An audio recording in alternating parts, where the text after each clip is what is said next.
So welcome and good afternoon, everyone. Thank you for joining us for this conversation. Our topic today is strategic AI integration while preserving human connection. What a topic. We're going to have lots to talk about. It's going to be a great conversation. Um, I am Brenda Stanton. I am a Senior Vice President at Keystone Partners, and I'm going to be your moderator today. We are grateful to partner with Talent Management Executive Consortium for this webinar, and we're excited to welcome all of you as members. Many of you may know of Keystone Partners in your relationship with my Chicago colleagues, Luke Higgins and Chad Brantner. But for those of you that don't know about Keystone, quickly, we are an organizational consulting firm.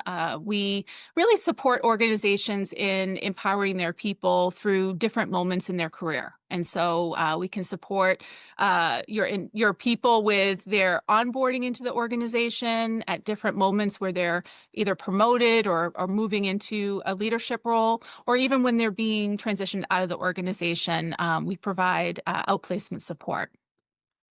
And so in a moment, I'm excited to introduce my wonderful colleagues and panelists for today's session. But before we do, I just wanted to go over a few housekeeping things that obviously everyone's muted, but that doesn't mean that we don't want to hear from you. So we really, really would love this to be as interactive as possible. So please, there's a Q&A area where you can put questions in there, and we'll be fielding those throughout. So please provide your questions. We want this to be as valuable and, again, as interactive as it can for all of you. We did receive some pre-registration questions that we've certainly worked into our questions, so don't worry, we'll cover those. I also want to mention that the session today is being recorded, so for those of you who either want to watch it again or couldn't make it today, you're going to be receiving an email with the recording and some other resources. And any questions that you have, reach out to Chad or Luke, and you're in good hands with both of them. And so, as I mentioned, today's topic is strategic AI integration while preserving human connection. And so that's a big topic. Obviously, it's an evolving topic, and we're going to discuss a variety of things today related to the topic. So, we're going to talk about the fact that AI can stand alone as a tool, right? I think we're all probably using it in some capacity, whether as an editing tool, a great time saver, for data analysis, or just, overall thought partnership. It's a great tool that can be a standalone tool. But there are other areas that AI is really what we're referring to as an augmentation tool. And it's not a replacement, and especially not a replacement for human connection or human intelligence. And so our goal today is to really have you walk away with any practical tips and insights on implementing AI within your organization as what we refer to it as a strategic alignment tool. So whether that's, rather than it being a department or a person-by-person tool, we ultimately want to discuss how it can be a strategic tool to really align the organization and empower people to use it. And the one thing I want to mention is that obviously this topic is in its infancy. It's evolving. I think we'd all agree that there's not one expert in this field. We may talk about things today that 90 days or 6 months from now can be completely irrelevant. So that's okay. What I do know and what I'm confident in sharing with you is that I have individuals here today that are experts in the workplace. They both utilize these tools, both themselves, and they teach others on how to use these tools. So you are in great hands with my wonderful colleagues. So without further ado, I would like to introduce my colleagues, Janet Watts, who's the VP of Delivery and a Senior Delivery Lead here at Keystone, and Lisa Smith, who's a Senior Partner in our Leadership Development Group. So Janet, let's start with you. Can you just introduce yourself, tell us a little bit more about your role at Keystone and anything about your background that you think would be good for our participants to know? Sure. So as you said, I'm a senior delivery lead at Keystone. I've been here for about 5.5 years, which when I figured that out is longer than I could believe, but it goes so fast. And I brought with me a very strong marketing background from Ogilvy and Budget and then my passions of communication and employee engagement from Avis Budget Group, as well as some other clients that I worked with. And now I get to lead an extraordinarily talented team of delivery leads and consultants. And my focus in terms of my objectives tends to be towards the client experience and consultant engagement. So as you can see, all of these areas are affected by the rise of AI. So I'm pretty excited to hear what we talk about today and to get into the discussion. Thanks for Yeah. having me. Yeah, likewise. Thank you, Janet. And Lisa? Yeah, happy to be here. I am a senior partner in the leadership development division at Keystone. I joined Keystone, it'll be 3 years in November. But I brought to Keystone over 25 years of experience in the talent management and leadership development space. And I think the shortest intro is just my experience spans hello to goodbye when it comes to employees. And what I do at Keystone, I do some direct client delivery myself. I'm a certified coach, so leadership coaching, assessment work. I'm excited to be here because, along with everybody else, I'm building my AI fluency. And as we look at it continuing to evolve, I mean, I don't think I can go a day without getting something in my inbox or something in my feed about AI. So it's continuing to evolve, and the goal is for all of us to evolve right along with it. Yeah, absolutely. Couldn't agree more. Wonderful. Well, thank you both for your introduction. So, before we get into the questions for both of you, we want to ask participants a question. So, we're going to actually provide a poll, and we'd love to hear from you as far as this poll is what best describes your current situation with AI. Well, I think our winner is everyone's using it, so that's good, right? A couple folks or a few folks are just getting started with understanding. And again, because of this being an evolving tool, I think we're all continuing to understand it.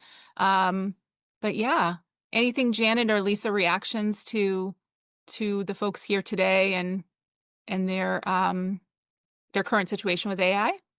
Anything surprising or? Yeah, it's encouraging to see a lot of you in the webinar today are using some form of AI tools in your current work. Mhm. That's great. Absolutely. All right. So I have a question for both of you. So, Janet, I'm going to start with you with this question. As we explore where this, what we're referring to as HI, human intelligence, where it meets AI, Mhm.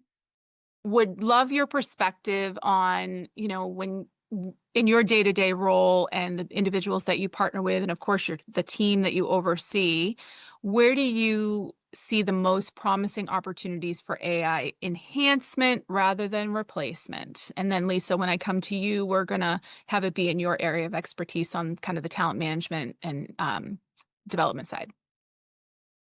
Take it away, Janet. Okay, so when I was thinking about this, we always talk about it in terms of enhancement, rather than replacing, but it can enhance with that speed, providing insights and personalization. It frees up our time so that we can focus more on the connecting and exploring and all of the human aspects that we're talking about. In the case of job search, it really becomes an extension of our coaching sessions. It helps clients explore and find opportunities more quickly, very personalized ways. So, for example, in career management, it could mean that AI can help see, maybe predict where the company's going, what kind of jobs will be evolving, and what the skill gaps are, so that people who are wanting to move within the organization can see those. In in job search, um, somebody can put a prompt and find out what are the most innovative companies in the nonprofit sector that have hybrid roles. It can even give you roles at those companies. So you can see how that could save time, and just that personalized approach or the personalization it can do can be highly effective. But as many of our surveys still continue to reveal, is that the most effective part of our programs is the relationship with the coach. That personal touch is what matters. We do actually have a three-tiered process that we talk about when we talk about our career transition strategies, and it's consult, coach, and also counsel.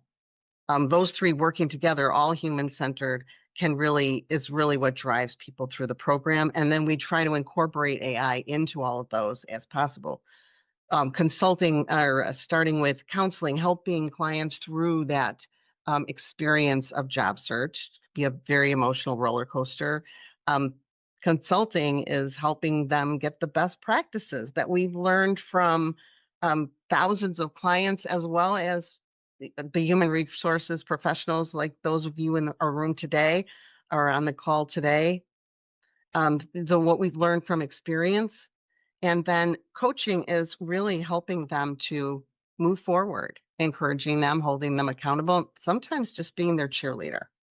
Mhm. So I try to think of stories because you said think of stories.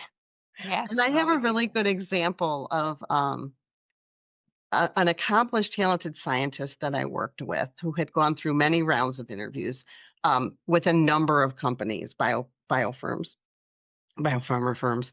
And he prepared, he practiced, he performed, he went through very long series of interviews 5 times with no offer. It was just grueling for him. It was very difficult. And although we had used AI throughout this to help him find roles, to help him anticipate interview questions or help him with his writing, um, what he needed then was a coach. As soon as his camera turned on, I saw what he needed, and it was not something you could get from an AI prompt. He needed somebody to restore his confidence so that he could stand up and fight another day. Happy ending is he did get a great job in biopharma, so we're pretty excited about it. Um, AI can also help clients excel in areas of career management that feel uncomfortable.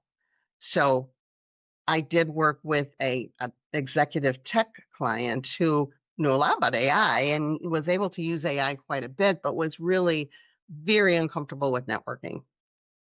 In this world of AI, that personal currency that we get, the connections, the networking is still the best way to find a role. And so we really needed to work with him on his ability to reach out. And AI helped empower him because he could work on his own to come up with scripts and LinkedIn messages that made him feel more confident. And then he practiced with me and went out and did networking. That was another big celebration to see him do that successfully. No more freezing. And what I like about this example is it's AI helping with a strategy that is completely human centered. So if AI can speed up that process, that's a win. Yeah. No, I love those examples, Janet. And it really does provide a great example of the augmentation, not the replacement, right? And it helps, I believe, it's AI is only good as its prompt, and it's only good as its person that's inputting the prompts, right? And That's exactly so right. I think those examples are really powerful because, nothing can replace you or, the team, but these helping them navigate this kind of uncertain world of tools and resources and all that sort of thing. You really streamline it for them, which I think is great. So thank you for sharing that. Lisa, I would love your perspective. Same question. Maybe also, as you think about this and these promising opportunities for AI enhancement, I think your perspective too we received a registration question around like the future of work for HR, right? Like where is kind of where's the function now given the use of AI and where could it be in the future? So would love your thoughts around that. Yeah. And I want to comment on something you said, Brenda, about, we need humans to prompt the AI. And what's interesting is just yesterday, I saw news come through from ChatGPT that they're actually creating an AI that can predict what you need based Mhm. on, whether it's connected to some of the other things that some of the other software that you're using. So it's really interesting to Yeah. see that even evolve. Yeah. But in terms of Absolutely. answering your question, different organizations, when we think about everybody that's in this meeting today, we can all use different terms for referring to HR, whether it's chief people officer, EVP of culture, a people business partner versus the HR business partner, whatever the terms, I firmly believe that the human in human resources, yeah, that's never going to fully go away. there's always going to be a need for talent management, career management, and strategic workforce planning, simply because, we've got organizations that consist of human beings. We may have beings, working next to bots at some point, and we are already in some cases. But that said, I think where I've seen AI serving as an enhancement is supporting essential talent management tasks. So, for example, refreshing leadership competencies. For any of you in this meeting that have done that, it's a huge undertaking. It can involve interviews, focus groups, online surveys, and with a huge amount of data that you need to compile and summarize. So AI can be a tool to do that substantially faster. And just this year, we had a large healthcare client. They underwent a competency refresh, and they leveraged AI to quickly pull together the themes in a matter of minutes, right, as opposed to days. So a huge savings for them, time wise and resource wise. Or if you consider your talent acquisition team and their long hours of trying to find the right candidates to fill open roles, why not leverage some AI tools to help you sift through hundreds of resumes, in some instances, maybe even more than that, and really extract who those top applicants are in a fraction of the time. And the other thing that I think about is annual performance review process, or performance review process, even if you're doing it more frequently than annually. Leaders often need a refresh on or practice conducting performance reviews, making that effective. Why not use AI to help you with that? So are there AI-enabled training videos that leaders can leverage, or even an AI tool that simulates practicing a performance review conversation that can help them prepare? So those are some things that come to my mind. And overall, I think a human-centric approach to AI is going to really allow all of you as HR professionals to focus on more strategic and innovative aspects of managing and developing talent. Yeah. No, that's a good point, Lisa. I think as you were speaking, I was just kept thinking over and over again about how I see AI, even in my own experience with it, as a great dot connector. It can really, we can be so bogged down with like, as you were describing, the tasks that we have to do over and over and over again that we almost have mastered but don't need to master, right? So it does free you up to, really streamline that process, and then allow the space, as you said, to be more strategic, I believe more creative, and focus on what we really want to be focusing on, versus doing the manual things and all that. So it's a great outsourcer in that way to make us more intelligent, right?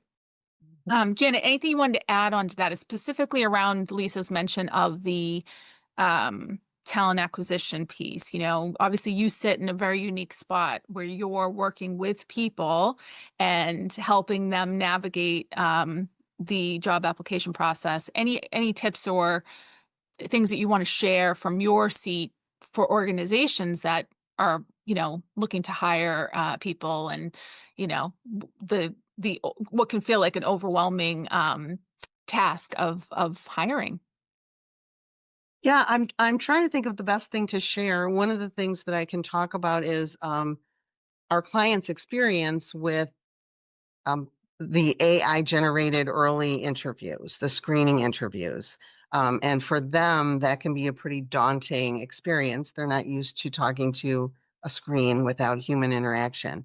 They're used to having that exchange, which helps them pivot and tell their stories. So, at Keystone, of course, we have a tool to help them. We have an AI tool to help with that AI process, um, that helps them practice their interviewing so that their real selves can come through. And then, of course, they practice with us as well.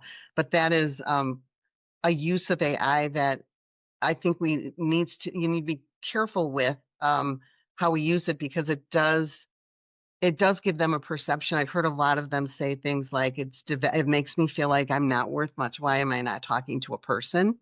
And it makes them feel very intimidated. You might not always get the best of somebody, although people in our program, like I said, we help them through that. But I thought that might be an interesting perspective that you might not see on your end. that I can see. Um, and of course, the resumes, right? We work really hard to help them. We have tools that help them be able to be the ones that rise to the top through the filters. Mhm. But we always make sure we have them do it in an authentic way that makes sure that they're saying what's true. And AI can really help people in maybe an unhealthy way align themselves. So in other words, just use AI, align, not reword it. Some of those stories might not be true, but that's okay. It makes me Mhm. mad. Yeah. And that's going to end in disaster. I mean, that's not going to end in success. So Yeah. so we coach them from the beginning on and I know you're going to bring up ethics later, but we we coach them very much in that authenticity being in their favor as well as in the talent acquisition or hiring manager's favor.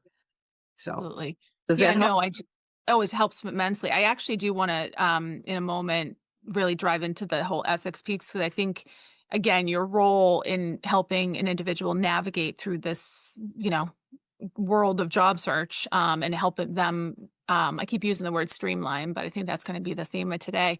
But as you were speaking, I was thinking about organizations and that the tools that they use to help streamline the hiring process can often feel, you know, um, not personal, but we know on the back end that they're really trying to streamline the process so they can get individuals in to hire. But in what you were saying, I think there's a huge opportunity with AI for when individuals are applying for roles.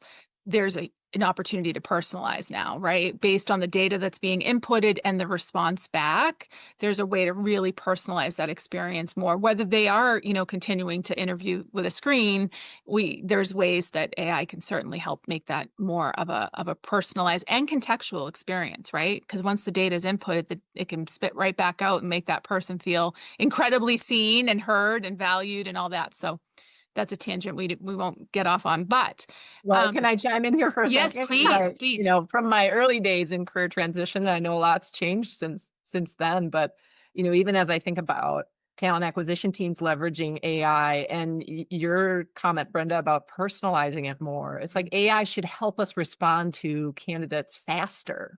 Because that's often the biggest complaint is I never hear anything, or I just went into this black hole. And as we think about our brands that we want to put out in the marketplace, AI should help us respond to candidates faster and with some degree of personalization. So, Yeah.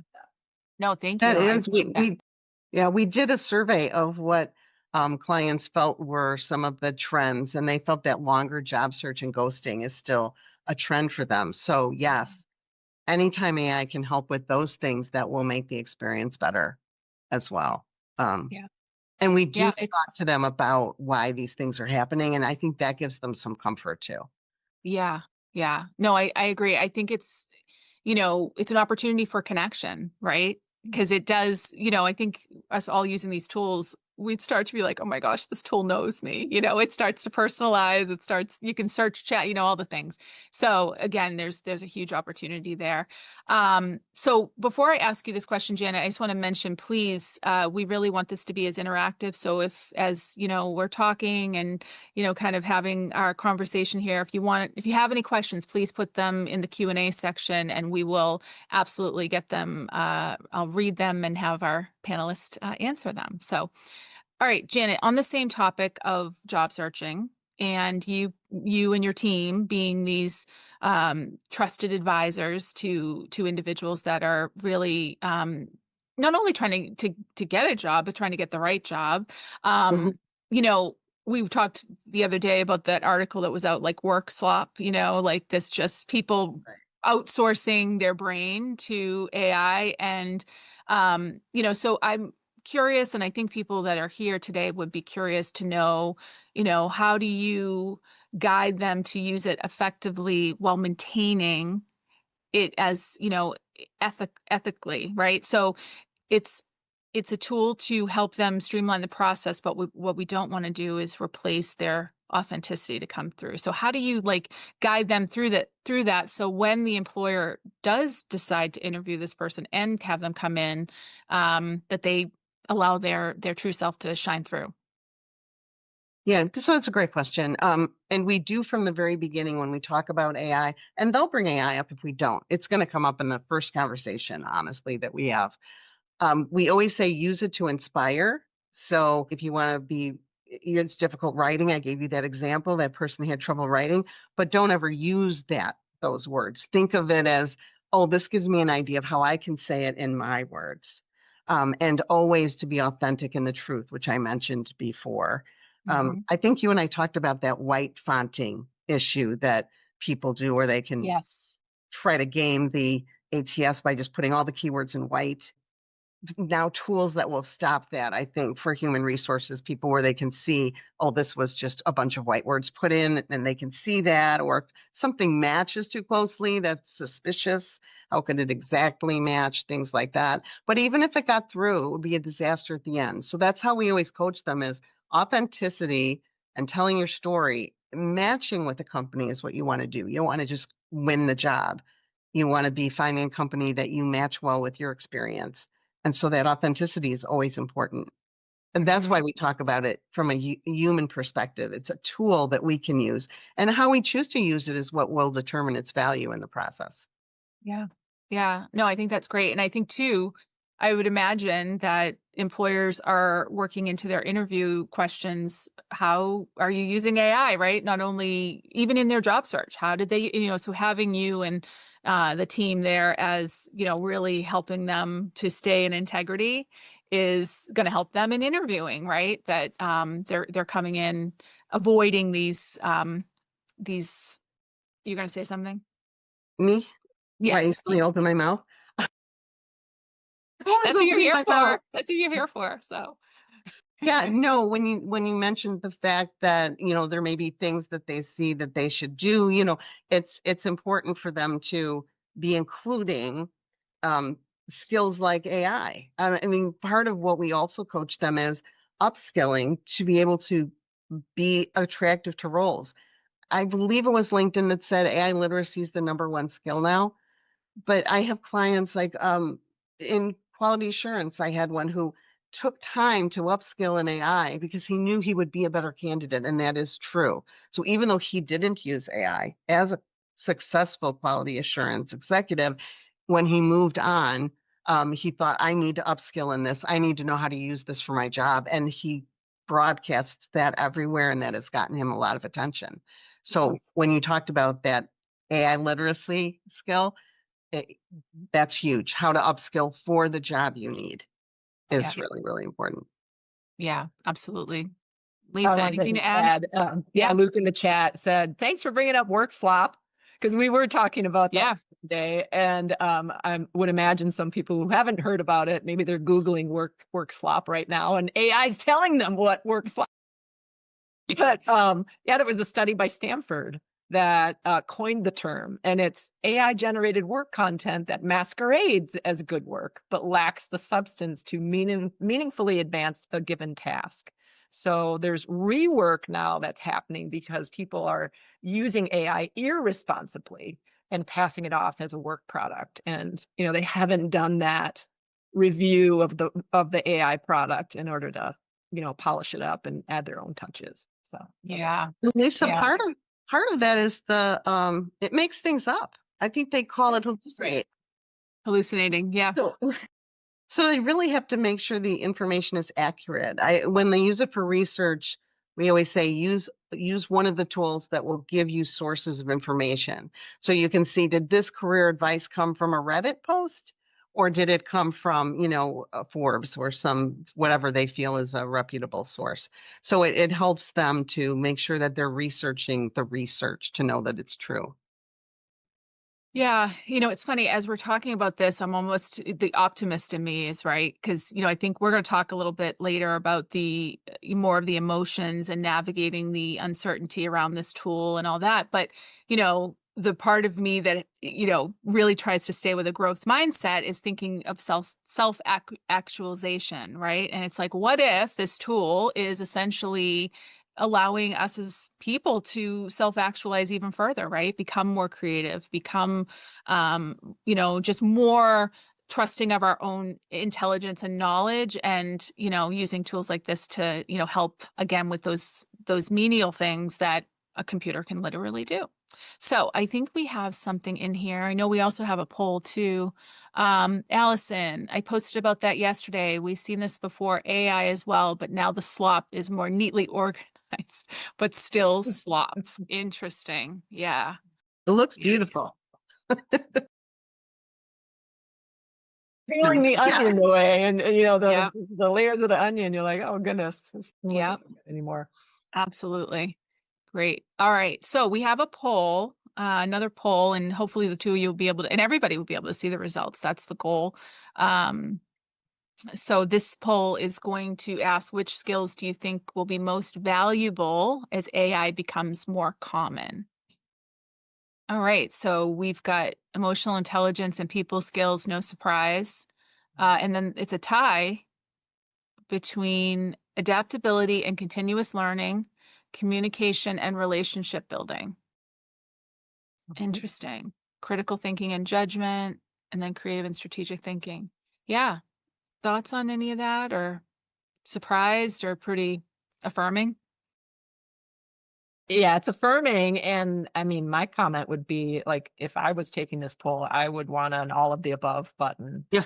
Because as Yeah. I think about critical thinking and judgment, Yeah. I mean, you also look at the number of people, including myself, sometimes where I go on, go on Google and I type in something I'm searching for, and AI generates an answer for me. And do I necessarily go beyond what AI has provided? Do I go into the other resources that came up in the search? Or am I stopping at, well, if AI told me, it must be right? So that ties in a little bit to that, I shouldn't say a little bit, a lot into that critical thinking and judgment.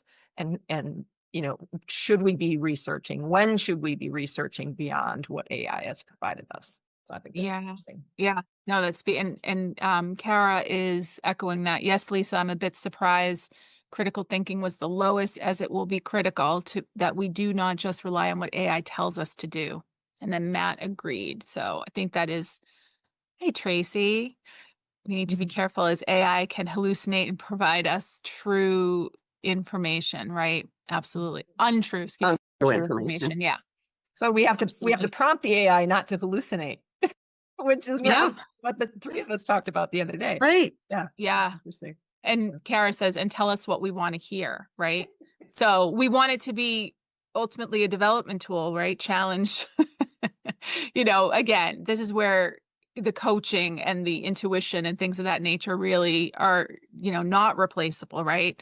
That's what we need humans and coaches for. So Lisa, we talked about this whole piece around the topic today, which is strategic AI integration while preserving human connection. And I think you can provide some really good insights into, how HR leaders and talent leaders really can both practically use AI in areas that you discussed, talent management, leadership development, both in their daily work, but also, and I loved what you said when we were talking about this prior to today, where you said that there's an opportunity here for a really much broader, coordinated AI strategy. So can you speak about that, like how you see it as a tool for that across the organization?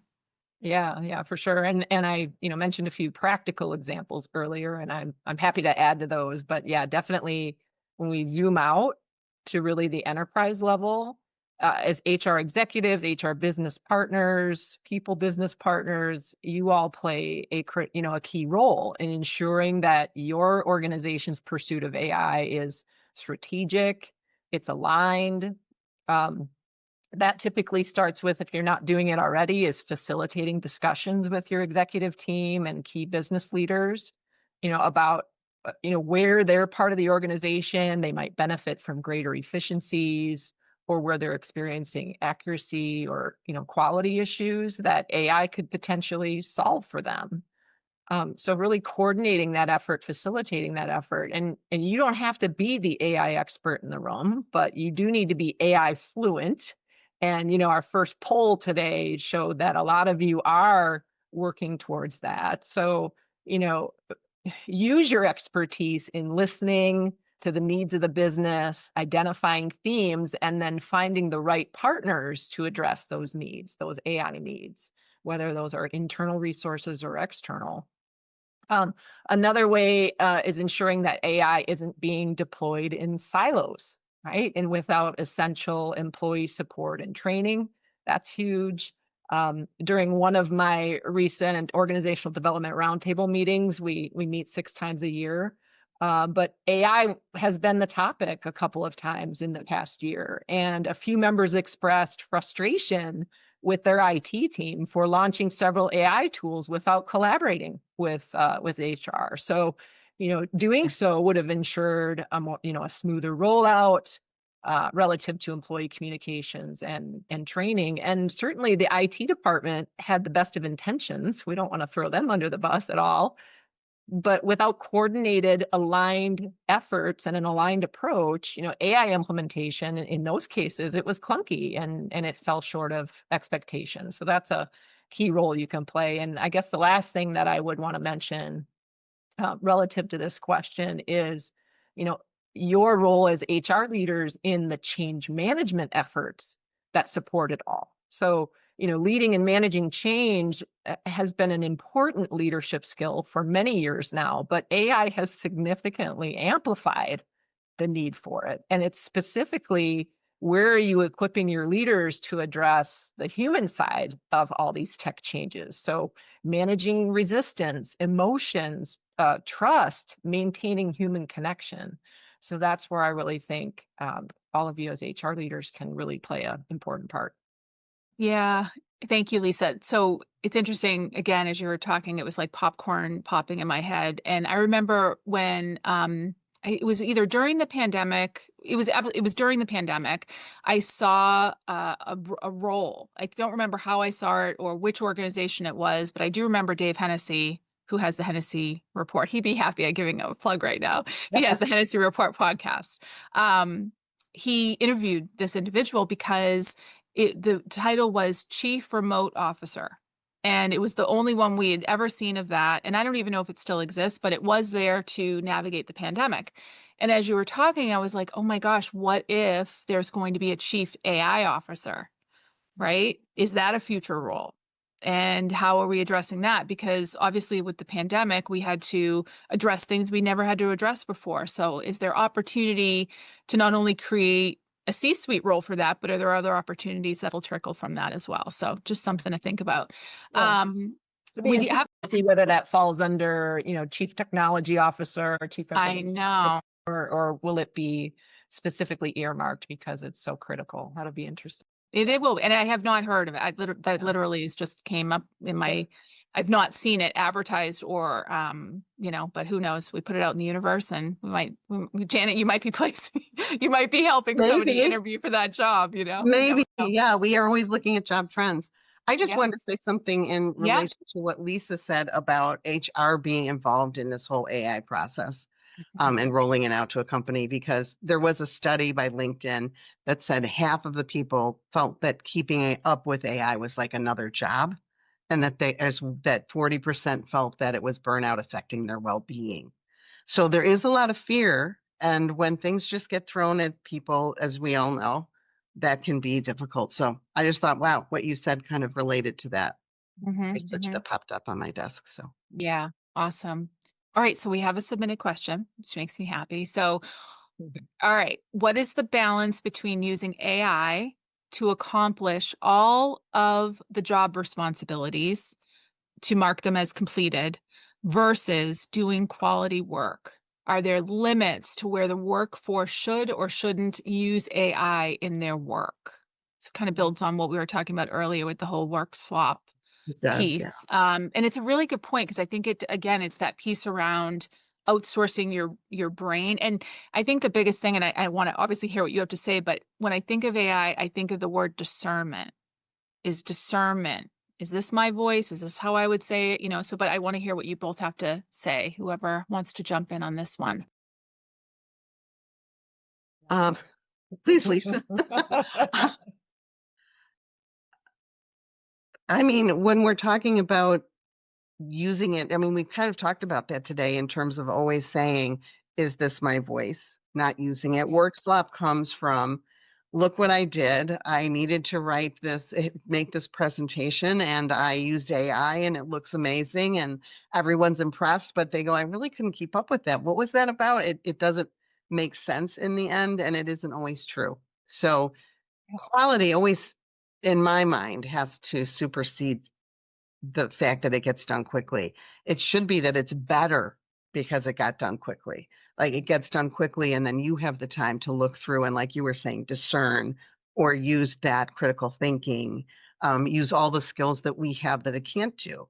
Even just the emotional intelligence and empathy in it that can say, this isn't right, here's how we should say it, that won't ring true. Is that true? So Mhm. yeah, that's what I would. Yeah. I Yeah. think, Lisa, I would love your thoughts, and I'm sure you have thoughts on this, but like, I really like the part of the question where it says, are there limits to where the workforce should or shouldn't use AI in their work? Like, are Yeah. there specific functions? So I'd love your thoughts on that. Yeah. And I unfortunately can't give a black and white answer to this Sure. question. I think it depends. I think number one, you've got to think of what is your company-wide policy around AI? What does that look like? How does that guide employee behavior in the use of AI? I also think, again, it involves human connection, meeting with your manager to say, all right, let's look at all the key aspects of my role and my responsibilities, and where does it make sense for me to leverage AI to, again, save myself time or, make something more efficient, better quality output. I think it needs to be a conversation to decide where is that point of too much is too much and what's appropriate. Yeah. Yeah, absolutely. Um, so there's some comments here in the chat, which I think are great. And there's a question here. I'm not sure I understand the question, but it says, shouldn't use AI when checking culture fit? Question mark. Do either of you interpret that? Um, Yeah, I mean, what I think of from a career transition standpoint Yeah. is when they're looking for culture fit, again, that is it, you can't determine that from an AI tool. That is going to be the emotional intelligence. That's going to be the human conversations. That's just what you have to be thinking about. A question in the chat earlier about, is anybody using AI to build coaching soft skills?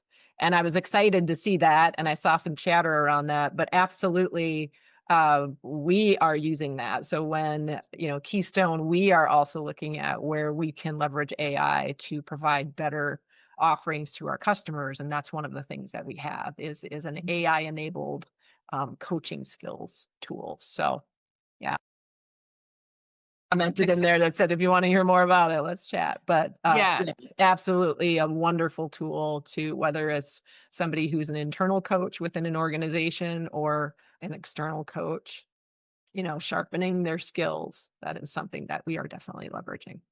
Yeah.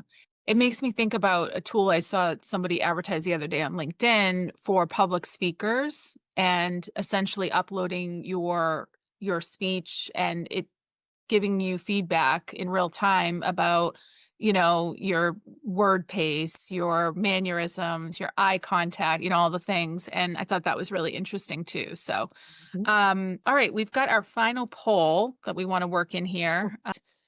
What's your biggest question or concern about AI in your career/field? Yeah, what I think is this is pretty exciting and from an optimist viewpoint because most of the people are saying, how do I learn to work with AI effectively?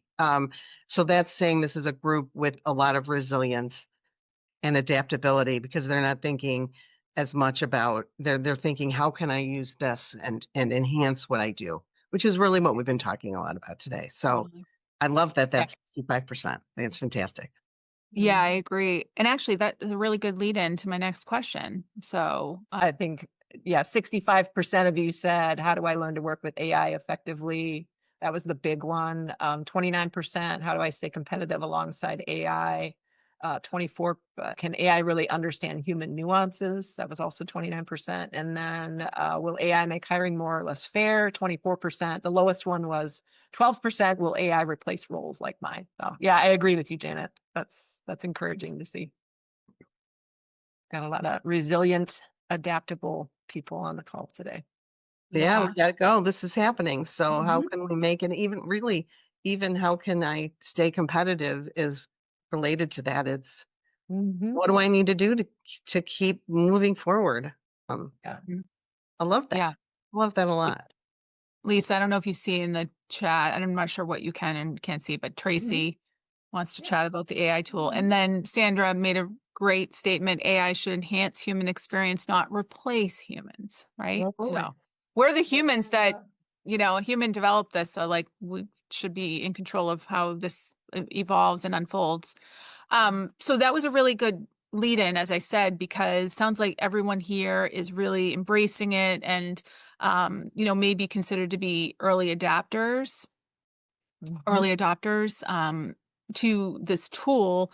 However, there are individuals that Janet and Lisa, you both work with one-on-one in your roles, right? So Lisa, you partner and coach leaders and individuals at different levels within the organization. And I imagine you help them not only with navigating the tools, but helping them with their emotions that go along with it, right? The uncomfortability, like the uncertainty, the excitement, and then the fear, all that. Janet, same with you.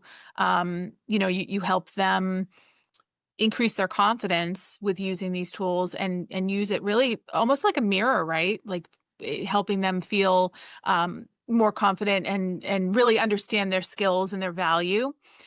And I'm curious, those skills that you're using, how can HR leaders use those trust building skills that you use, with your folks? So, are there any practices or insights that you can share where employees are feeling uncomfortable with using the tools or threatened by the tools? Lisa, I'll start with you. Yeah.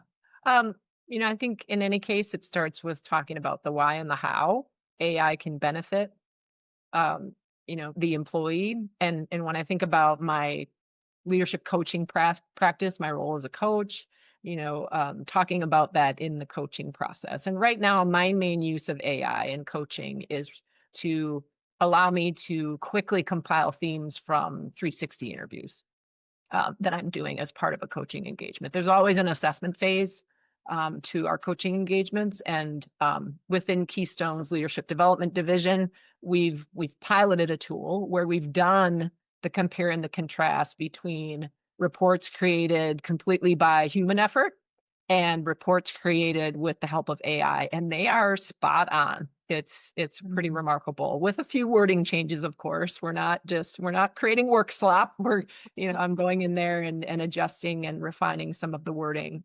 But it's certainly it's extremely beneficial. And throughout that process, that I can assure my clients of our ethical use of AI. We've selected an AI partner that allows us to maintain ownership and confidentiality of our data. It's protected, and if we should end our relationship with that AI provider, we get our data back, and they scrub their servers of our information. So, the benefit to my coaching client is that, I can turn around a report much faster to debrief the feedback much faster with them, and then move on to development planning and coaching to the plan. So really, ultimately, it helps us accelerate the coaching process. So that's a very specific example of how to build trust with use of AI tools. Yeah, that's great. Janet, thoughts on that and any tips for HR leaders with the piece around navigating the process of using these tools and the emotional roller coaster that goes along with them? Yeah, I think it's try to prevent it from being a roller coaster. But showing expectations. I think it has to be leadership taking the lead, and Mhm. making sure that there is a plan. Here's how we're going to use it. Here's the side rails, right? We're not going to go off into crazy places. We're not going to let work slop happen. With clients, it's very much that everything is centered in trust, right? You can't have a coaching relationship without it, just like you can't have employee engagement without it. Um, and our why doesn't change as coaches. Our why is the same. How we might use AI to help us help people um, is what we try to focus on. So if you are in an organization, when you do your own research and you see that people are afraid of maybe their roles being eliminated, will this eliminate my role, is a scary question. Being able to be reassuring with a plan that shows, no, this is going to help you be better. It'll help you expand what you can do. It'll help you be able to think things through because you have more information more quickly and Mhm. analysis more quickly. Yeah. No, it's a really good point. It's so true, right? Like as coaches, we ultimately are coaching individuals to really expand on what they're great at, right? And so using to shift the perspective of them being fearful about the use of AI to shift it to say, actually, what if this is going to make you, even more extraordinary? So good thing. We have a question from Bob. I'm curious about how you were starting to think about emerging or new leadership skills in the AI age. How do we rethink the way we design development opportunities across all leadership levels? I can start a few initial thoughts. Our poll earlier, I think, really goes back to what are the critical skills that any levels of leadership need in order to support this move into the AI space. And that's really Mhm. those high level people skills, whether it's emotional intelligence or communication skills, influencing skills, critical thinking skills. Those are the things that should be core to any leadership development offering. Um, as you think about technical capabilities, because typically when we're invited into an organization, we're teaching on those leadership capabilities that I mentioned.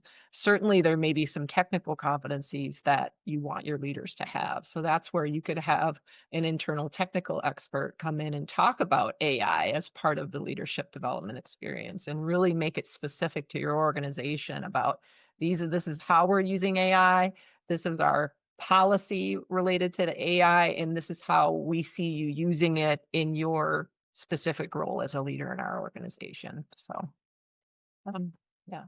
And anything you'd add quickly to that as we kind of approach this flew by the way. So anything you'd add on to what Lisa said as far as integrating AI into just leadership development and strategy there? No, I don't think so. I think she encapsulated it well. It's just like I think we're saying a lot of the same things, which is just when somebody I think just asked what the skills will be, and it really is going to revolve around how to use AI to bring out or give us time or even enhance and inspire us. Hmm. I've seen that through the writing. I'm a writer, so AI, my initial response to that was, oh my gosh, what the heck? But really, when you use it in a way that helps you see opportunities or a different viewpoint, you can take that and then it sparks you to think in different ways too. So if you use it as a tool and not as a work slop generator, I think then, and we set expectations for people so that they don't have fear. And in fact, they get excited about the fact that this will help them be better and maybe even expand what they can do in their roles and help them grow within an organization. I think those are the big pluses in this. And those are all really stem from human focused or human centric thinking. Absolutely. No, that's great. Thank you. So there's a last question, but I don't think we have time because I want to be respectful of everyone's time. Maybe Lisa, this is something that we can follow up with, answering in some capacity with our follow-up email. How are you using AI for talent review and succession planning and high potential identification? That actually could be a great question for the group to share, maybe in their LinkedIn group as well, to share some best practices. And of course, Lisa, any insights you have on that. So as we come to a close of today's session and conversation, I'd like to thank everyone for joining us and, leaning in to such a timely and evolving topic. Before we officially wrap up, any final thoughts, tips, insights, resources, anything you'd want to share with the last 2 minutes that we have?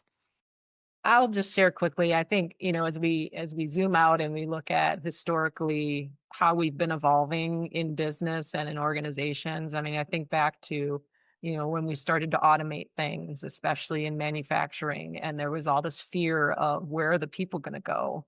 And we've demonstrated in many instances that people can be redeployed into a different role. They can be the ones to oversee and troubleshoot the automations. And I think if we can adopt that mentality too with AI, that, we'll still need human beings to oversee the bots, for example, or, be able to troubleshoot some of that technology. So that's some of where my mind is going. Great. Thank you. Janet, any final thoughts? No, probably along with what Lisa said, just even in industries where you can see AI is having an effect, creative industries being one of them. I've also seen creative leaders come out and say how it can impact in a positive way. So I think agility and, being able to adapt, those are the human qualities that we have, our resilience, that are going to help us see where we could fit in the future and take steps to make that happen. Yeah, I agree. And I'll just end by saying, you can't replace a heartbeat, right? This is a technology. We have to remember that. So we're dealing with heartbeats. Wonderful. Thanks again, everyone. We've got maybe a minute to 30 seconds to spare. And I really appreciate you both being here, the insights and best practices that you shared. And of course, for everyone that was here in the audience, we appreciate your participation and talk soon. Have a great day. Bye, everyone.